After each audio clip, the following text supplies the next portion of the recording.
உன் எல்லையில 1000 பேர் இருக்கட்டும், உன்னை கையில எடுத்து நீ அவர் புள்ள என்பதை, நீ துளிர்க்கிறத, நீ பூ பூக்கிறத உன்னை வச்சு காட்டுவார். இப்போ பாருன்னு சொல்லுவார். ஆமென். இப்போ பார்.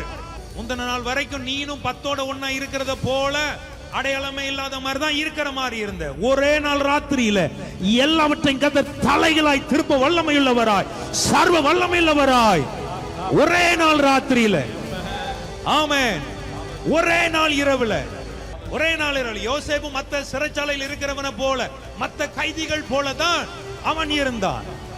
10ஓட ஒண்ணா தான் அவனும் உட்கார்ந்து நொறுக்கப்பட்டவனாய் இருந்தான். அவன் கைகளை கட்டி போட்டிருந்தான், கால்களை ஒடுக்கினார்கள். அவன் பிராணன் இரும்பில் அடைபட்டிருந்தது தான். மற்றவனை போலத்தான் அவனும் இருக்கிறான்.